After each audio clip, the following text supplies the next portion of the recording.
The insurance adjuster called it a total loss. She loaded 900 bags into her truck and didn't say a word. Dale Huddleston watched from the office window, shaking his head. 900 bags. Clover, fescue, rye, millet. Every one written off, every one condemned.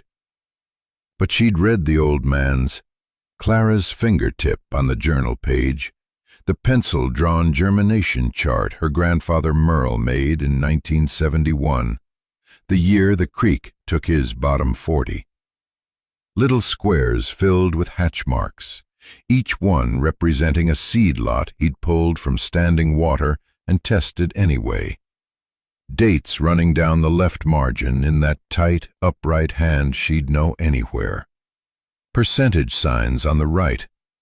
72%, 68, 81.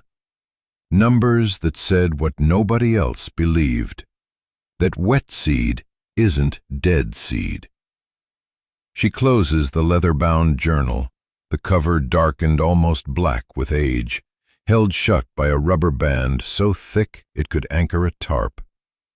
Sets it on the passenger seat of the truck, puts both hands on the wheel. 6 months since they buried Merle Weston.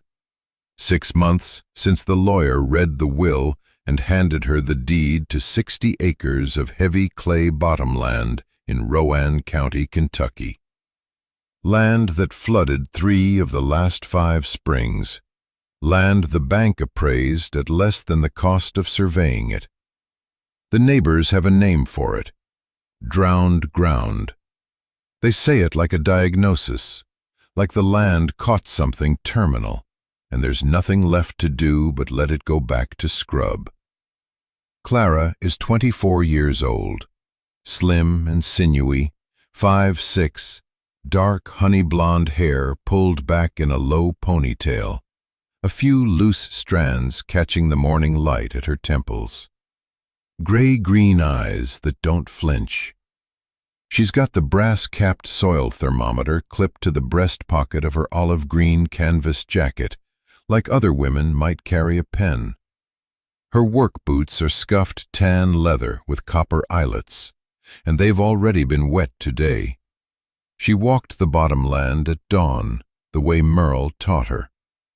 Check the ground before you ask anything of it. Now she's parked at Huddleston's Feed and Supply, staring at a loading dock stacked with disaster. Here's what happened. A pipe burst overnight. Loss line 3/4-inch copper fitting behind the warehouse wall. 4 inches of standing water spread across the concrete floor before anyone noticed. 900 bags of seed stock. Clover, fescue, rye, millet. Every single bag sat in that water for somewhere between 6 and 11 hours. The insurance adjuster came at 9 in the morning, clipboard in hand, took one look and wrote it off. Total loss. Every bag. Dale Huddleston got his payout, full replacement value, every cent. And now he just needs the mess hauled away before it molds and stinks up his real inventory. Dale Huddleston. Let me tell you about Dale. Mid-50s, stocky, soft in the middle, thin, sandy gray hair combed straight back from a receding hairline. Pale blue eyes behind wire-rimmed rectangular glasses with gold frames. He's got a yellow clipboard tucked under his left arm like it's a security blanket. And he's leaning against the dock frame the way he always leans. Weight shifted to one hip, shoulders rounded. A man who's never lifted anything heavier than a catalog in his life. His white leather sneakers are spotless. Always spotless. The man runs a feed store, and his shoes have never touched dirt. Clara walks up to the dock, doesn't wave, doesn't smile, just stops at the edge and looks at those bags, stacked 4 high, dark water stains climbing the burlap halfway up each one. "I'll take them," she says. Dale looks down at her from the dock, adjusts those gold-framed glasses, and he laughs. Not mean, exactly. Worse than mean. Pitying. The kind of laugh a man gives when he thinks he's watching someone too young and too female to understand what she's looking at. "Sweetheart, you're welcome to the mess." He says it like he's doing her a favor, like she's a stray he's tossing a scrap. "Save me the $75 disposal fee. But I gotta ask, what's a girl with drowned ground want with drowned seed?" Clara doesn't answer that. She looks past him at the bags, counts the rows, does the math in her head. "I'll need a receipt," she says. 4 words, flat as a closed door. Dale blinks, shrugs, scribbles something on his yellow clipboard, probably misspells her name, tears off a carbon copy and hands it down to her. $20 for the lot. 900 bags. That's 2 cents a bag for seed that retailed at $11 each before the water touched it. Then she loads the truck, herself, alone.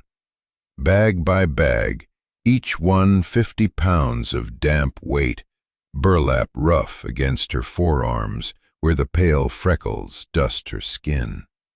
She doesn't rush, doesn't grunt for show, just bends, lifts, carries, stacks. Methodical, silent. Dale watches for maybe 10 minutes, leaning there on his clean hip, then gets bored and goes back inside. She loads for 2 more hours after that. The journal sits on the passenger seat the whole time. Merle's voice inside it, waiting. A seed doesn't die in water. It dies in neglect. He wrote that in the margin of the germination chart, 1971, right next to the entry for a lot of orchard grass that came back at 74% after sitting submerged for 9 hours. He tested it the way you'd test a child's fever, with patience, with attention, with the assumption that life wants to continue if you just give it half a reason. Clara knows the protocol. She read it 3 times last night at the kitchen table, the brass soil thermometer rolling between her fingers. Merle's method: spread the seed thin on screens, air dry for 48 hours, then take a 100-count sample from each lot, roll them in damp paper towels, seal them in mason jars at 65 degrees, and wait 7 days. Count the sprouts. Anything above 60% is plantable. Anything above 70% is a gift. At the Citgo station on Route 32, she stops for gas. A farmer she half recognizes, sunburned neck, John Deere cap, leans against the next pump and eyes the loaded bed of her truck. Tarps strapped down, but the shape of the bags obvious underneath. "What you haulin', Clara?" "Seed," she says. He squints, looks at the water stains visible at the tarp's edge. "Honey, that's garbage." She doesn't argue, doesn't explain, just hangs the nozzle back on the pump, screws her gas cap on, and climbs back in the cab. The engine turns over. The journal slides an inch on the seat. She drives the loaded truck past the feed store sign without looking back. 900 bags shifting under tarps. The road ahead winding toward 60 acres everyone in the county calls finished. Inside the barn, Clara cuts open the first bag, and the smell hits. damp burlap, mildew, the sharp funk of seed that's been wet too long. It rolls up into her sinuses like a warning. Most people would gag, step back, call this a loss. She doesn't step back. She pulls the bag wider, digs her fingers into the mass of fescue seed, and feels for what matters. Some of it crumbles, chalky, hollow, the endosperm long gone to mold. But deeper in the bag, where the moisture didn't fully penetrate, the seeds feel dense, waxy, still holding their weight. 900 bags of this, 900 decisions waiting to be made. Merle's protocol is right there in the journal, page 43, written in his tight, angular script with a ballpoint pen that left grooves in the paper. Germination testing. Not complicated, not glamorous, just patient. She reads it twice, standing in the barn with her olive-green canvas jacket dusted in chaff, the brass-capped soil thermometer catching the single overhead bulb. Then she goes to work. Here's what she does. She tears paper towels into squares, cheap ones, the kind that dissolve if you look at them wrong, because that's what she can afford. She lays them flat on cafeteria trays she bought for $1 each at a church rummage sale. 6 trays to start, then 12. Then she's borrowing cookie sheets from her own kitchen. Each tray gets 10 seeds from a single bag. She wets the paper towel until it's damp but not pooling. Folds the top half over. Labels it with masking tape and a black Sharpie. Bag number, date, row in the barn where it sits. Then she slides the tray near the wood stove in the front room, where the radiant heat holds a steady 68 to 72 degrees. Now here's the biology, because it matters. Water-damaged seed isn't automatically dead. The embryo inside that hull is tougher than people think. If the moisture hit the outer layers but didn't sit long enough to crack the seed coat and rot the germ, if the embryo stayed dry at its core, it'll still wake up when you give it warmth and water on your terms. The test doesn't lie. In 4 to 7 days, a viable fescue seed pushes a white radical through the coat. You count the ones that sprout. You divide by 10. That's your germination rate for that bag. Simple math, brutal honesty. The scale of it, though, 900 bags, 10 seeds pulled from each one. That's 9,000 individual seeds she's handling, labeling, monitoring. Her kitchen table disappears first, buried under trays stacked 3 high, with penciled notes wedged between them. Then the counter. Then the floor near the stove becomes a grid of cookie sheets and cafeteria trays, and she's stepping around them in her scuffed tan work boots like a woman navigating a minefield made of damp paper. 16-hour days. She's up before light to stoke the stove and check for early sprouters. She spends the mornings in the barn, slicing bags, pulling samples, labeling. Afternoons, she's counting, tiny white threads emerging from seed coats. Or nothing at all, just brown mush that smells like wet cardboard. Evenings, she logs numbers in a spiral notebook. Eats standing up. Falls asleep in the chair sometimes. Wakes with a Sharpie mark on her forearm where her hand slipped. Day 5, a county extension agent rolls up the drive in a state truck. Clipboard in hand, khakis pressed, the kind of guy who's never split his own firewood. He'd heard about the seed purchase. Small towns talk, and 900 bags of flood salvage fescue is the kind of gossip that moves fast. He stands in her kitchen doorway, looks at the trays covering every flat surface, and tells her she's wasting her time. The moisture content alone, he says, would have killed germination. Any agronomist would tell you the same. He says it with a little smile, like he's doing her a favor, like she should be grateful for the correction. Clara doesn't argue.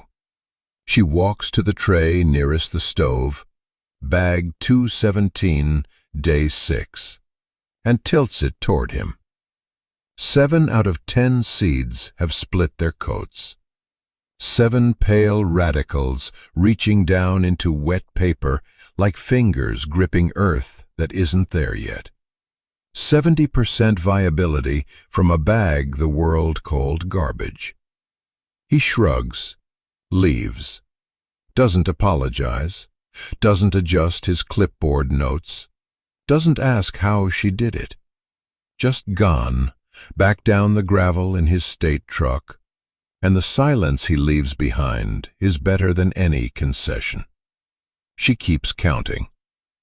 The sorting system emerges by day 9. 3 categories, clean and ruthless. Viable, 70% germination or better, gets stacked in the north corner of the barn on pallets she built from scrap lumber, elevated off the damp floor. These are her main acreage seeds. Marginal, 40 to 69%, goes to the south wall. These she'll double sow on the worst clay, the bottom field where nothing's grown right in a decade. Because if you plant twice as much marginal seed, you still end up with a stand. The math works. And dead, below 40%, gets pulled aside without ceremony. It's on day 11 that she finds it. She's flipping through Merle's journal, looking for his notes on clay soil amendment. And there, on the inside front cover, in handwriting bolder than the rest, underlined twice with the pen pressed hard enough to score the leather beneath, "Waste is just a failure of imagination." She reads it 3 times, touches the grooves his pen left, closes the journal and clips it shut with its thick rubber band, and gets back to counting.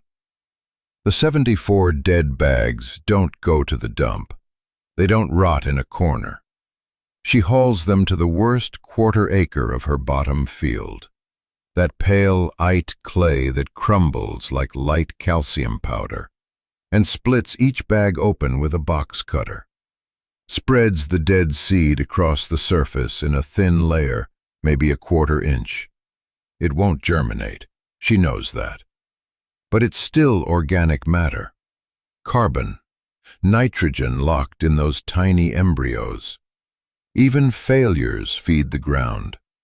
The soil doesn't care whether seed lived or died. It only cares that something fell. By the end of the 2nd week, she has a notebook of her own. 614 bags viable, 212 marginal, 74 dead. She stacks the dead bags by the road with a "free mulch" sign and doesn't mourn them. March 1987. Clara stands at the edge of her bottom field with a broadcast cedar strapped across her chest. 60 acres of gray clay stretching to the tree line. The wind cuts sideways across the slope, pulling loose strands of dark, honey-blonde hair from her ponytail and pressing her olive-green canvas jacket flat against her ribs. The cedar is an old canvas bag with a hand-crank spinner at the bottom. Merle's, of course. His initials scratched into the wooden handle with a pocket knife. She's loaded it with the viable clover seed, 22 pounds measured on the barn scale, and she starts walking. Not driving, walking. 60 acres on foot. She begins on the upper slopes where the drainage is better. The ground here breaks apart under her boots, crumbles instead of smearing. Each turn of the crank throws seed in a 12-foot arc, pale specks catching the gray morning light before they vanish into the soil. 22 pounds per acre for the viable seed on the good ground. She's calibrated the crank rate against her walking pace. 4 turns per 3 strides, checked against a tarp laid flat in the barn until the distribution looked right. It took her 2 hours of practice to get the rhythm consistent enough that she wasn't dumping clusters and leaving gaps. The upper slopes take her 3 days. Her shoulders burn by noon each day, the strap cutting a groove through the thermal Henley beneath her jacket. She eats standing up, bread, cheese, cold coffee from a thermos, then keeps walking. Then she moves to the bottom field, the clay flat. And here, the math changes. Merle's journal, entry dated September 1969, 3rd page. Marginal seed is not waste seed. It is seed that needs permission to compete. Sow it thick. Let the strongest embryos fight for light. What survives heavy clay and heavy company will hold that ground against anything. She'd underlined it twice in pencil when she first read it.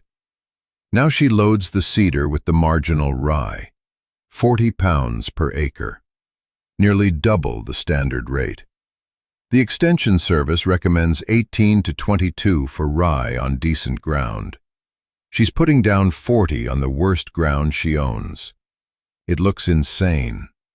It is insane if you think every seed deserves to live. Clara doesn't think that. She thinks what her grandfather thought, that natural selection pressure starts in the first inch of soil. You oversow marginal seed, and the weak embryos die early, feeding the strong ones as they decompose. The survivors root deeper, tiller harder, hold tighter. The stand that emerges from 40 pounds of marginal seed on heavy clay won't be pretty, but it'll be tough as wire. She finishes the bottom field in 4 days. 7 days total, walking.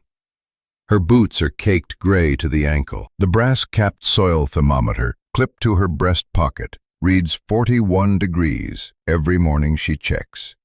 Just warm enough for germination. Just barely. Then the rain comes.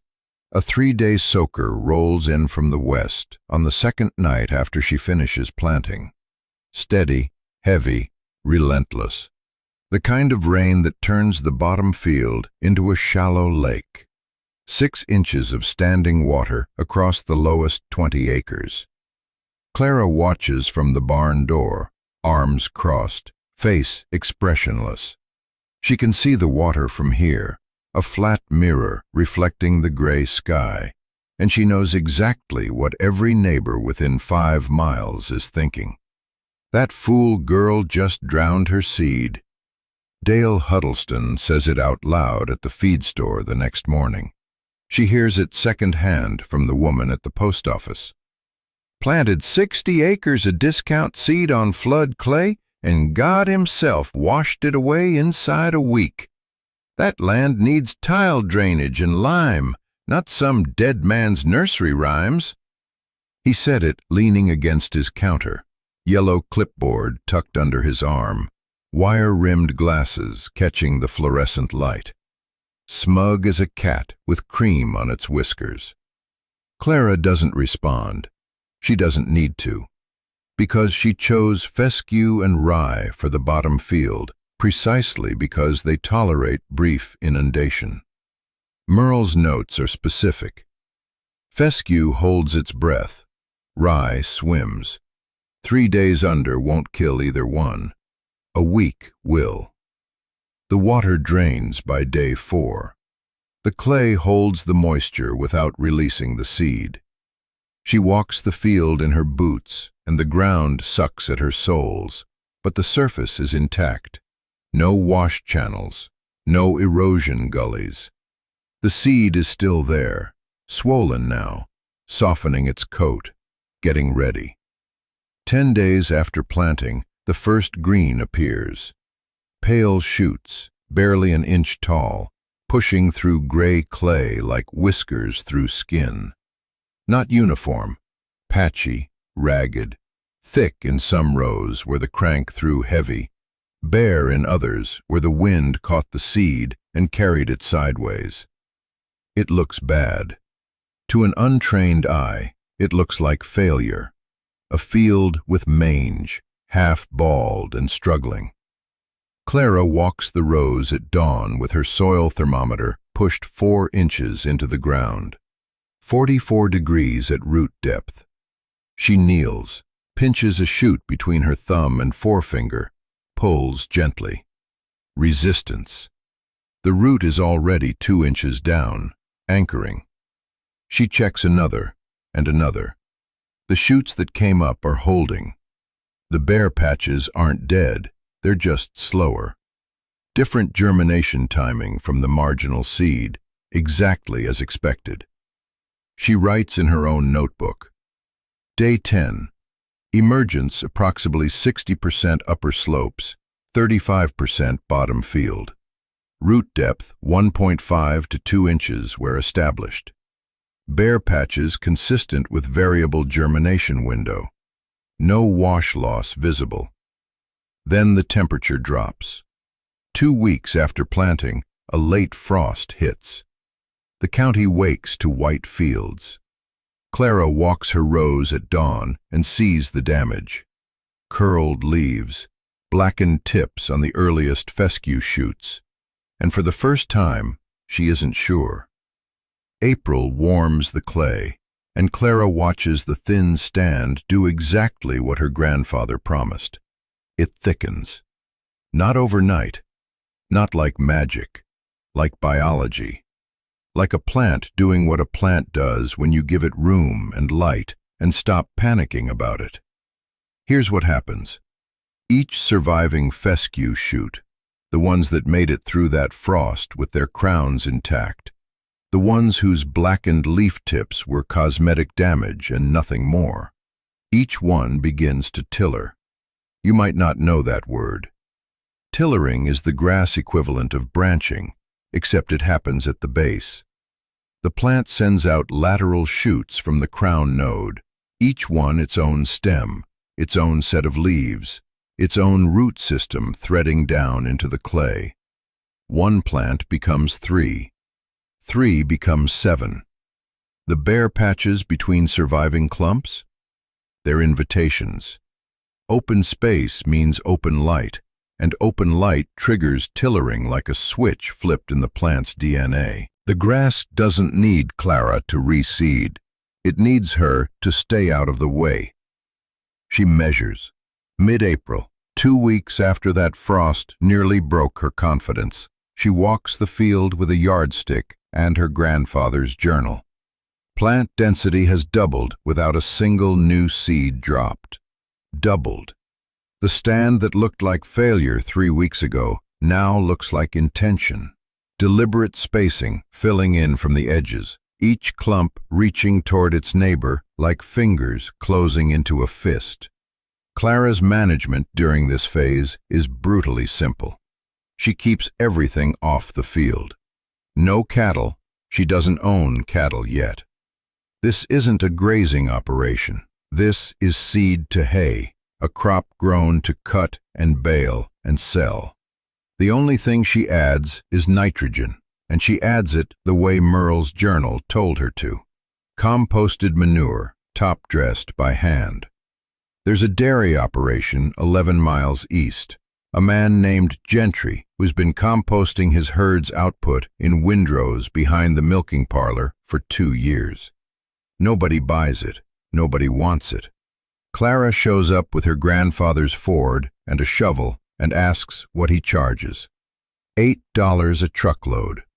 She hauls 3 loads that second week of April, shoveling it into the bed herself, driving it back slow because the suspension groans under the weight, then spreading it across the field with a manure fork, 1 forkful at a time, walking the rows like a woman sowing grain by hand.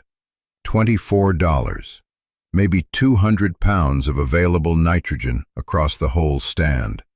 The tillering plants drink it like water after a drought. Now here's where the story tightens. Because while the field is filling in, while the biology is doing its quiet, invisible work, the calendar is doing something louder. Clara's property taxes are due in June, $1,140. She has $600 in savings, a gap of $540 between her and losing the land her grandfather spent 40 years building. If the hay doesn't come, if this field doesn't produce a cuttable stand by late June, she'll have to sell timber from the ridge. There are loggers who'd pay cash tomorrow. White oak on that north slope, mature, straight-grained, worth real money. But Merle's journal is explicit. Page 43, written in that cramped hand with the black fountain pen. The ridge holds the water. Cut the ridge, lose the bottom. He underlined it twice. The timber on that ridge isn't lumber, it's infrastructure. Those root systems hold the slope together, slow the rainfall, feed the springs that keep the creek running through July when every other creek in the county goes dry. Cut those trees and the topsoil washes down in the first hard rain. The field she's nursing back to life drowns in mud. The creek silts over. The whole system collapses. Not in a season, but in a decade.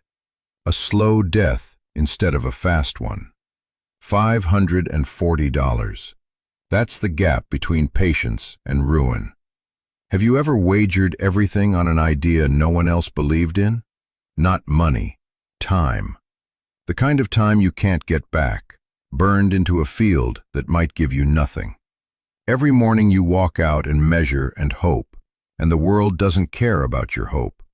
The world wants its $1,140. The world doesn't read journals written by dead men. Clara doesn't sell the timber. She doesn't take the loan Dale Huddleston would offer her with that patient smile and that yellow clipboard. She waits. And May comes. And the stand grows. 8 inches by the second week. The fescue is dense now, the tillering complete. Each plant interlocked with its neighbors in a mat so tight you can't see soil between the stems. 12 inches by the 20th. The growth is steady, almost mechanical. An inch every 2 days as the days lengthen and the soil temperature climbs past 60 degrees. But what matters more is underneath. Root depth hits 4 inches in the clay. 4 inches. For first-year fescue in compacted Appalachian clay, that's remarkable. That's the kind of penetration you'd expect in year 3 on better ground. Clara knows because she pulls a clump, grabs a handful of stems and yanks, and the whole plug comes up trailing a skirt of pale roots threaded through soil that is darker than it was in March. Darker. She crumbles it between her fingers, those freckled forearms flexing as she works the clod apart, and finds it threaded with white root hairs so fine they look like mold. The dead seed she broadcast as mulch back in autumn, the stuff everyone thought was waste, it's decomposing, breaking down into organic matter, feeding the soil food web that feeds the roots, that feed the tillers, that fill the field. The brass-capped soil thermometer clipped to her olive-green jacket reads 64 degrees at 2 inches deep. Warm enough, dark enough, alive enough. By late May, the field is a solid green mat, and the first person who isn't Clara notices. Dale Huddleston, driving past on the county road, slows his truck and stares. He doesn't stop, doesn't roll down the window, doesn't wave. Just that slow crawl past the fence line, those pale blue eyes behind gold-framed glasses tracking the field like he's reading a ledger that doesn't add up. Clara sees him from the fence post where she's tightening wire. She doesn't wave either. June arrives and Clara sharpens the sickle bar on her grandfather's 1968 Ford hay mower, a machine held together with baling wire and profanity. literally. Merle's journal has an entry from 1979 that reads, "Replaced the pitman arm, called it a son of a bitch 14 times. It started." The mower is a side mount affair, barn red paint flaking to gray primer, the cutter bar extending 5 feet off the right side like a metal jaw full of triangular teeth. Each tooth gets individual attention. Clara sits cross-legged on the barn floor with a flat bastard file, working the beveled edge of each section until it catches the light clean. 32 sections, 40 minutes. Her gray-green eyes track the angle by instinct now, the same way Merle's hands once did. Muscle memory inherited through repetition, not blood. She starts cutting on June 3rd at 6 in the morning, when the dew has barely lifted and the stems are still cool enough to shear clean rather than bend. The tractor crawls at walking speed. Behind it, the sickle bar chatters, that rapid mechanical clicking like a sewing machine amplified to industrial scale, and the grass falls in a continuous ribbon. The smell hits immediately. Fresh-cut clover is sweet, almost candy-like, with an undertone of green pepper. The fescue adds something drier, more hay-like even before it cures. And the rye smells like bread. The whole field smells like a meal being prepared. By noon, she's cut all 60 acres. The grass lies in windrows, long parallel lines of cut material draped over the stubble, each windrow about 3 feet wide and loose enough to let air circulate. She teds it once that afternoon, running a borrowed tedder through to flip and spread the material, exposing the wet undersides to sun. Then she waits.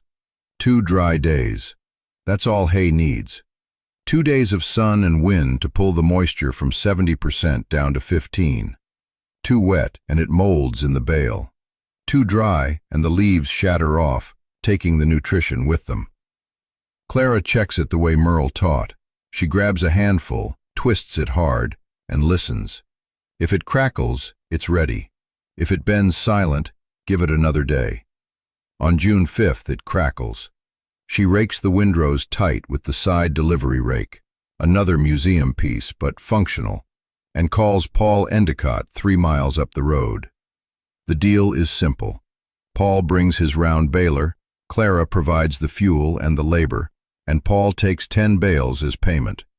Fair enough. The baler rolls through on the 6th, and by evening the field is studded with round bales, like enormous cinnamon rolls, each one about 4 feet across, and weighing close to 800 pounds. Here's where the numbers start singing. 60 acres, 144 bales. That's 2.4 bales per acre. County average for grass hay in this part of Oregon sits at 1.8. The difference isn't luck. It's biology. Clara's diverse seed mix created a canopy with multiple layers. The tall fescue reaches high. The clover fills the middle. The rye fills gaps. More biomass per square foot because more species are using more of the available light.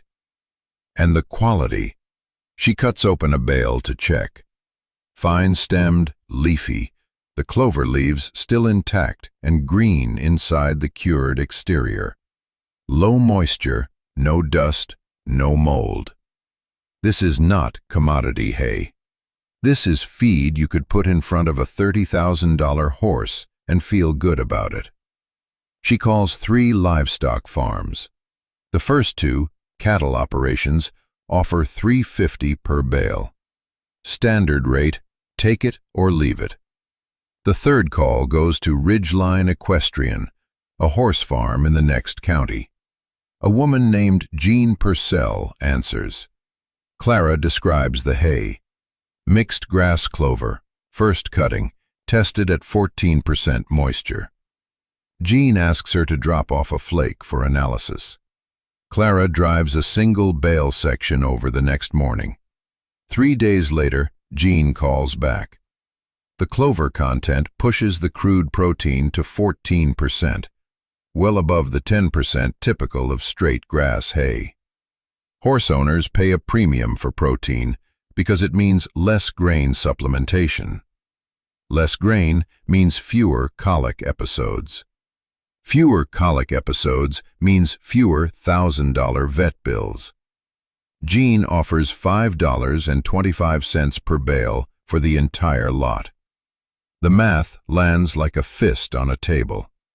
60 acres times 2.4 bales is 144. Minus 10 for Paul's baler fee leaves 134. Times 525. $703.50. Input costs. $8 in fuel for the compost hauling back in autumn. $45 in diesel and a replacement pitman arm for the mower. Net profit sits right around $650. From land that produced nothing for 11 years. From seed she got for free. From soil she fed with waste nobody else wanted. But the check hasn't arrived yet. The night of June 12th, rain hammers the farmhouse roof. Clara sits at the kitchen table, the same scarred oak table where Merle sat for 40 years, and does the math she doesn't want to do. Property taxes due June 18th, $612. If Jean's check bounces, if the Postal Service loses it, if something goes wrong the way things have gone wrong for every Weston who ever tried to make this land pay. She's got $87 in her checking account, no credit line, no backup. The brass-capped soil thermometer sits on the table next to a cold cup of coffee, and for one long minute she considers what Dale Huddleston said 6 months ago, that the smart move is selling to the timber company. Have you ever wagered everything on an idea no one else believed in? She opens Merle's journal, flips past the soil charts, past the seed notes, past the composting schedules, all the way to the back page where his handwriting gets loose and large, the letters of a man writing for someone who'd come after. Waste is just a failure of imagination. She closes it. She goes to bed. The check arrives June 13th. $703.50, printed neat on Ridgeline equestrian letterhead. Clara drives to the county clerk's office in town. The woman behind the counter takes the payment, stamps the receipt, and glances at the name on the parcel number. Weston? I thought that land was fallow. Clara takes her receipt. It's not. She leaves. The check clears on June 14th. She pays her property taxes with 4 days to spare and has $310 left over. The first profit the Weston Bottom 60 has turned in 11 years. Word travels the way it does in a county with 1 diner and 2 churches, slowly at first, then all at once. That first profit, those $310 sitting in Clara's account after the property taxes clear, doesn't make noise. Money never does when it's quiet money, earned money, money pulled from what everyone else called garbage. But the hay itself, those bales stacked clean and golden along the fence line of the Weston Bottom 60, those talk. They talk because Ed Rollins drives past every Tuesday on his way to the livestock auction. And Ed Rollins has eyes. And Ed Rollins has a mouth. End of that first summer, a man named Tuck Breyer pulls his truck to the shoulder where Clara's fencing meets the county road. She's out there with a soil thermometer, that brass-capped instrument clipped to her olive-green jacket like a pen, now in her hand, its probe buried 4 inches into the earth between cut stubble. Tuck leans on his door and asks what she planted. She tells him, timothy and orchard grass, sorted from water-damaged write-off seed, clover as a nurse crop for nitrogen. He laughs. But here's the thing. he laughs less than before. 6 months ago, Tuck Breyer would have driven off shaking his head. Now he stands there an extra 10 seconds, looking at the stubble, looking at the color of the ground beneath it. Then he drives off. Progress. By the second spring, 2 farmers, Tuck and a woman named Gail Proctor, who runs cattle on 80 acres north of the creek, ask Clara if she has any leftover seed. She doesn't. She planted it all. Every viable kernel sorted under the barn light went into that ground. She tells them so. Plain. No apology. Gail nods like she expected that answer. Now here's where Clara does something the neighbors don't expect. She doesn't rest on year 1. She doesn't coast. She repeats the system, but she scales the source. 40 miles east, a regional agricultural supplier called Tri-County Feed and Forage has a loading dock without a proper overhang. You can guess what happened. Spring rains hit a pallet stack wrong, water pooled under the shrink wrap, and 300 bags of orchard grass and timothy seed sat in moisture for 11 days before anyone noticed the mold creeping up the bottom layer. Insurance adjuster flags the whole lot. Write-off. Disposal fee, $75 per ton to haul it to the county landfill. Clara drives out there in Merle's old Ford with $60 cash in an envelope. $60 for 300 bags. The warehouse manager looks at her like she's doing him a favor, because she is. She loads the truck in 3 trips over 2 days, her slim frame hauling 50-pound bags with a sinewy patience that makes the warehouse kid stop scrolling his phone and actually help. Back home, the sorting begins again. Same method, same patience. Spread the seed on the barn floor. Inspect for clumping, for that sour smell of deep rot versus the clean, earthy scent of seed that just got damp and dried out fine. She loses maybe 15% this time. The bottom bags are truly gone, black with mold, and she composts those directly into the field edges where the clover can eat them down. The rest? Viable. Strong, even. Timothy seed is tough. It wants to grow. Second cutting that year, and listen to this number. 2.6 bales per acre. County average is still hovering at 1.8.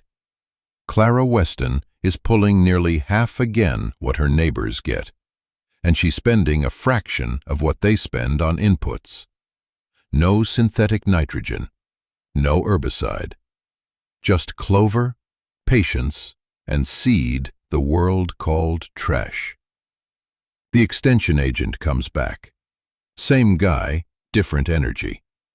This time he's got company. A woman from the State University's agronomy department, Dr. Fenn, with mud boots that still have the price tag scuff on the sole. They want to document the method. Clara doesn't puff up, doesn't speechify. She opens the gate and lets them walk the fields. Dr. Fenn takes soil cores, 12 of them, gridded across the 60 acres. The numbers come back 2 weeks later in a manila envelope. Organic matter at 1.4%, up from 0.9% 2 years prior. That half-point climb doesn't sound like much until you understand what it means.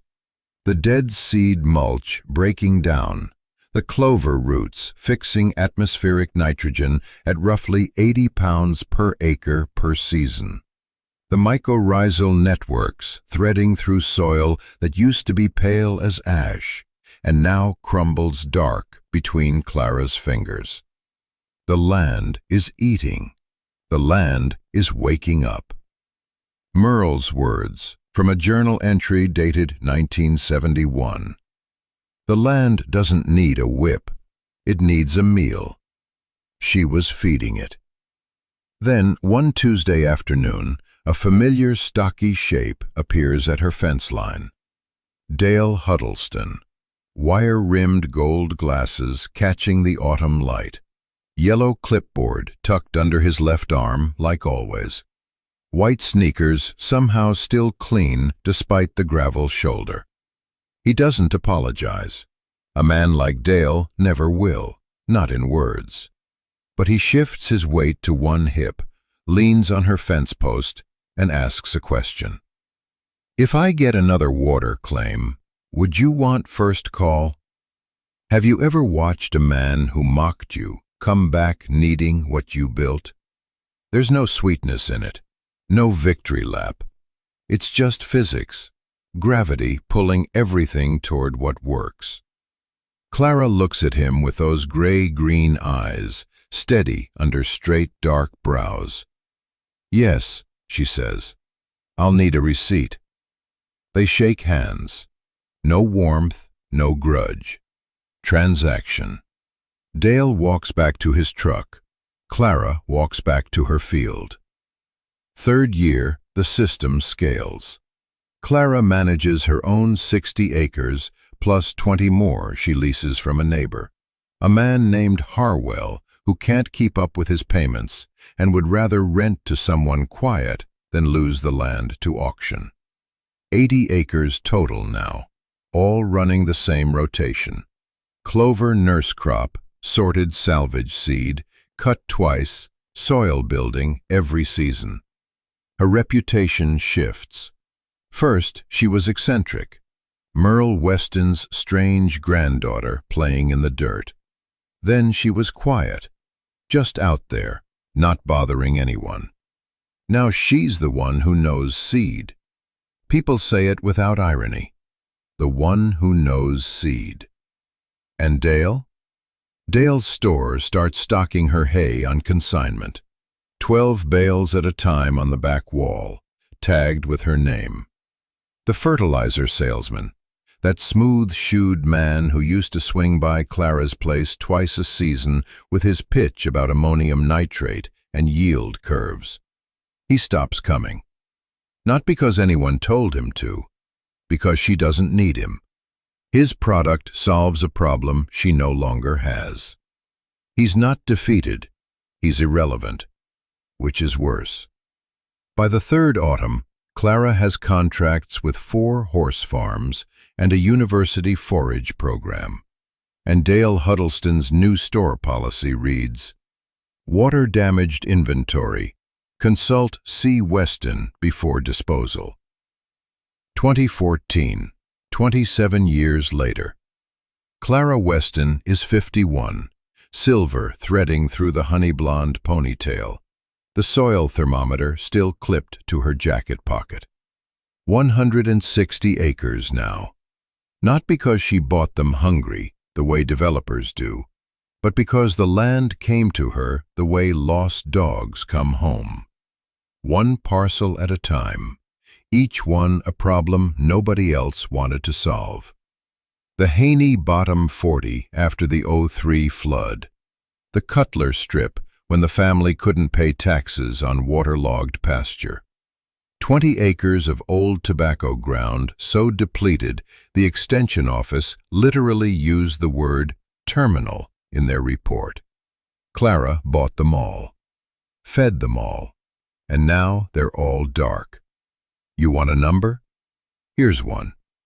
The bottom 60, that same stretch of gray clay Merle Weston circled on a hand-drawn map in 1971. The land the county called drowned and the neighbors called cursed. Tests at 3.1% organic matter. She pulls a handful on the Tuesday morning in April, crumbles it between her fingers, and it falls apart like chocolate cake. Black, threaded with life, 14 inches of topsoil where there used to be 4. 27 years of patience compressed into the space between her thumb and forefinger. She runs hay off the upper fields, 2.4 bales per acre against a county average that still hovers around 1.8. A native seed nursery operates out of the old tobacco barn, specializing in flood-tolerant grasses and forbs for streambank restoration. And 3 days a week she consults. Farmers call after storms. County offices call after FEMA leaves. She drives out with the brass-capped thermometer and the leather journal, and she tells them what Merle told the dirt. The land doesn't need a whip. It needs a meal. The grandniece arrives on a Thursday in June. Anna Weston, early 20s, same square jaw softened at the chin, same gray-green eyes, though hers sit wider apart. She steps out of a 10-year-old Civic with a degree in agronomy from UK and a look on her face Clara recognizes. The look of someone who studied a thing in a classroom and suspects, with growing dread, that the classroom lied. Clara meets her at the barn door. No hug, no speech. She pulls the journal from the workbench, Merle's journal, the leather cover darkened, almost black now, the rubber band replaced a dozen times over the decades, and holds it out. Start with page 1. That's it. That's the welcome. Anna takes it like it weighs 40 pounds.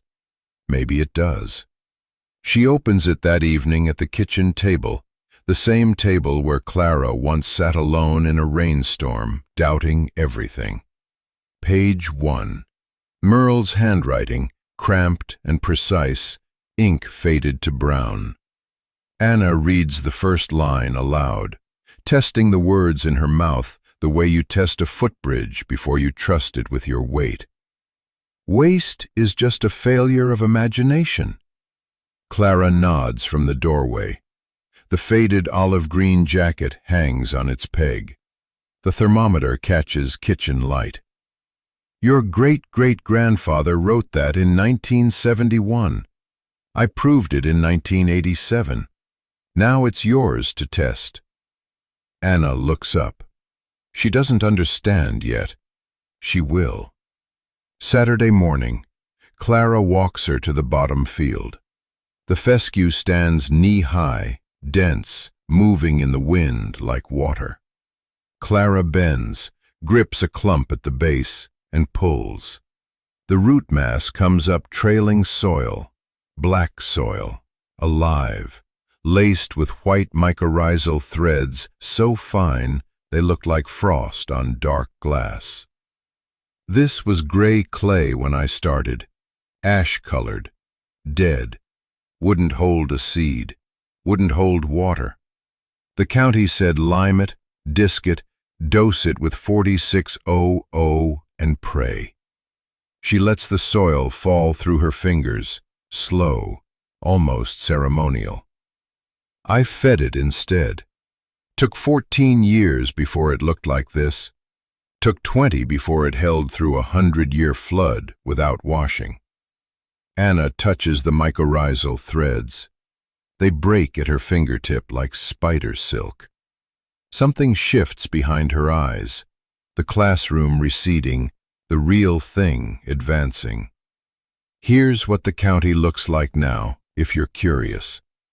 3 other farms buy right-off seed. The method spread the way all real things spread. Not through headlines, not through conferences, but through one farmer watching another farmer's field stay green through drought. The Extension Office published a bulletin in 2009 on germination testing for water-damaged inventory. Clara's name appears in the footnotes. Page 12, small font. She prefers it that way. Dale Huddleston retired in 2011. His son runs the feed store now. Different name on the logo, same building. The new policy about water-damaged stock is still posted behind the register, laminated, edges yellowing. Consult C. Weston before disposal. Nobody remembers who wrote it. Nobody needs to. That's the thing about being made irrelevant. It's quiet. No confrontation, no dramatic showdown, no apology speech. Just a man whose clipboard stopped mattering, because a woman's soil spoke louder than his spreadsheet ever could. Dale never said he was wrong. He just stopped being the person anyone asked. Evening light in the barn, gold through the western doors, cutting across the workbench at a low angle. The journal lies open, not to page 1 anymore, but to a page near the back, where Clara's own handwriting takes over from Merle's. Same cramped precision, same brown ink. Her hand rests on the page. The loose strands at her temples have gone fully silver now, catching that last light. The birthmark below her left ear is the same, small, faint, unchanged by decades. She speaks the refrain one last time, not to Anna, who's in the house reading ahead, not to the empty barn, to Merle, to the man with the military straight posture and the pale gray eyes and the dark freckle centered on his left earlobe, the man who wrote a sentence in a journal and trusted that someone would finish the thought. Waste is just a failure of imagination. She closes the cover, sets it on the workbench beside a new one, blank, leather-bound, waiting. The brass soil thermometer catches the light. Somewhere below, the bottom 60 is dark and rich and silent, and no one laughs anymore.